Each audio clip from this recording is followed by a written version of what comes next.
Bismillahirrahmanirrahim. Assalamualaikum warahmatullahi wabarakatuh. Pada kesempatan kali ini saya ingin menjelaskan tentang tema yang berjudul Musyarakah Mutanakisah. Yang pertama yang ingin saya jelaskan ialah menjelaskan pengertian dari musyarakah mutanakisah, konsepnya dan akad-akadnya. Pengertian dari musyarakah mutanakisah ialah bentuk kerjasama dua pihak untuk kepemilikan aset barang di mana kerjasama ini akan mengurangi hak kepemilikan salah satu pihak yang disebabkan oleh pembelian atau pengalihan komersial secara bertahap, sementara pihak yang lain bertambah hak kepemilikannya. Yang kedua, konsep dari musyarakah mutanakisah ialah bentuk musyarakah dalam pembiayaan properti di dalam sistem keuangan syariah. Dalam musyarakah mutanakisah, pihak bank dan nasabah bekerja sama untuk membiayai kepemilikan properti dengan pembagian kepemilikan yang disepakati.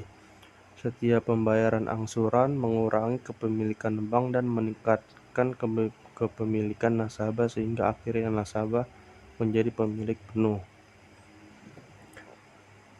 Yang ketiga ialah akad-akad yang berkaitan dengan musyarakah mutanakisah.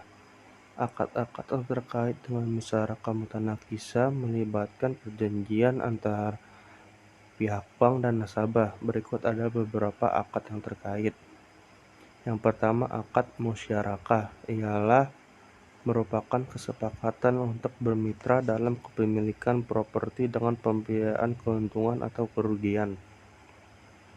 Akad ijarah (sewa) ialah pihak bank biasanya menyewakan bagian kepemilikan properti kepada nasabah dengan pembayaran sewa yang ditetapkan.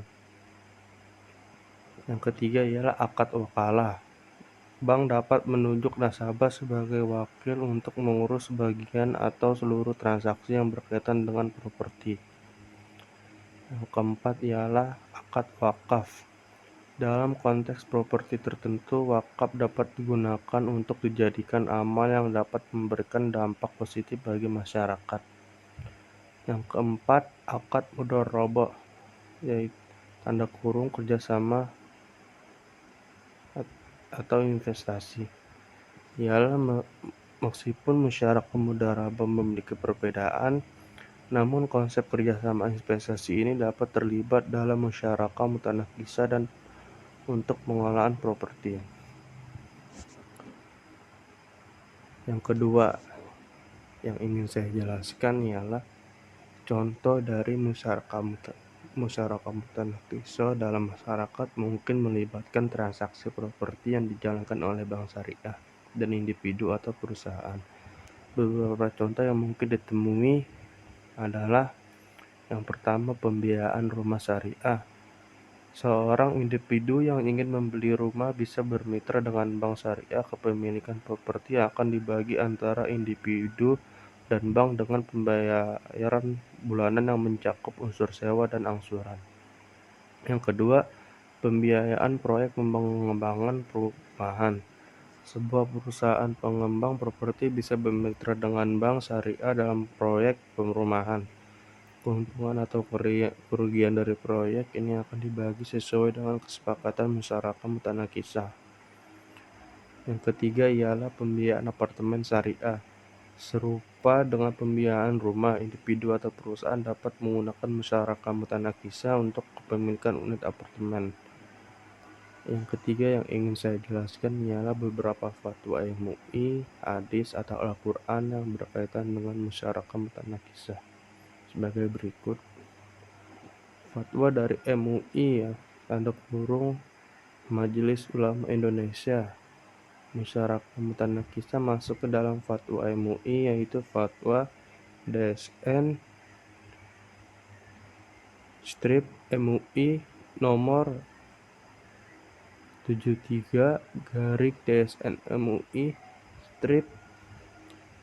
X1/X1/2008. tentang musyarakah mutanakisah. Hadis Rasul yang berkaitan dengan musyarakah mutanakisah ialah hadis riwayat Abu Dawud dari Abu Hurairah. Rasulullah SAW berkata, Allah Subhanahu wa Ta'ala berfirman, "Aku adalah pihak ketiga dari dua orang yang bersarikat. Selama salah satu pihak tidak mengkhianati pihak lain, jika salah satu pihak telah berkhianat atau keluar dari mereka." Hadis riwayat Abu Dawud yang disahihkan oleh Al-Hakim dari Abu Hurairah.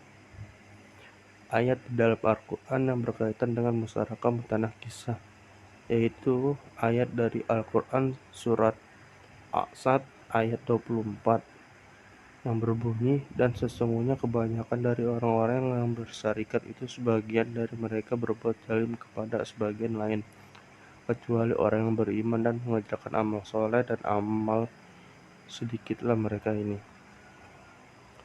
Yang keempat yang ingin saya jelaskan adalah agar transaksi musyarakah mutanakisah tetap sesuai dengan prinsip-prinsip syariah.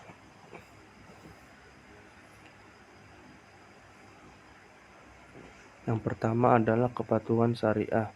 Pastikan bahwa seluruh transaksi dan perjanjian dalam musyarakah mutanakisah mematuhi prinsip-prinsip syariah, termasuk larangan riba, spekulasi, dan aktivitas haram lainnya. Yang kedua, transparansi. Pertahankan tingkat transparansi yang tinggi dalam seluruh aspek transaksi. Informasi terkait kepemilikan, pembagian keuntungan, dan segala hal terkait harus disampaikan dengan jelas kepada semua pihak yang terlibat. Yang ketiga ialah kesepakatan bersama. Pastikan bahwa semua pihak yang terlibat sepakat dengan ketentuan musyarakah mutanakisah. Kesepakatan ini harus dilakukan secara sukarela dan tanpa unsur paksaan. Yang keempat ialah tujuan yang jelas. Pastikan bahwa tujuan dari musyarakah mutanakisah sesuai dengan prinsip-prinsip Islam dan tidak bertentangan dengan nilai-nilai syariah.